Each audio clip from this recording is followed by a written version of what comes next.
that can determine the guilt of these people. But we cannot have mob action, because if mob action takes place, we're in a heap of trouble.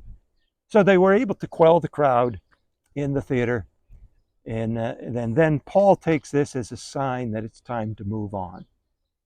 Paul knows that he's not going to reside here for the rest of his life, and he doesn't want collateral damage, you could say, to encumber the church in the years thereafter. He doesn't want to exacerbate the situation and make the situation even worse.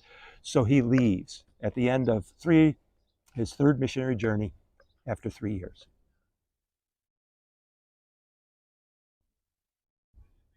Question. Yes. Do you think part of their motivation was if the city became less and less pagan and more Christian, they would not get the subsidies and the favor of the emperor? Yeah, that's a little bit of a different issue. The emperor probably could care less about the Artemisian and the worship of Artemis. Now, the citizens that was big. But the other issue, and this is taken up in the book of Revelation, there's two concerns, as I mentioned. Number one, false teaching, but also emperor worship that's pressed down upon the Christians there. And so if the Christians don't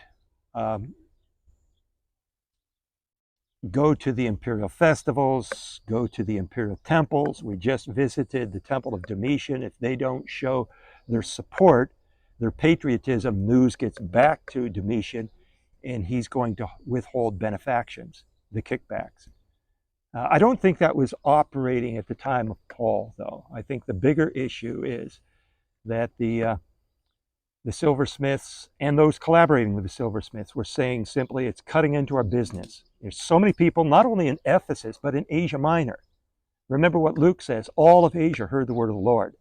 So instead of these people now going to Ephesus, to the Artemisian, and buying these little token votive statuettes, they noticed that, what do we have? 40% of our business has been lost now that, I don't know what the percentages are, but there's been a significant decline in the income of these people. That's probably the biggest concern. Secondary concern is that their occupation has been besmirked. And the third concern is that, and this is where you get the crowd involved, the riot takes place, is that they're saying that the worship of Artemis is being denigrated. We certainly can't have that happening. And so the city is in an uproar.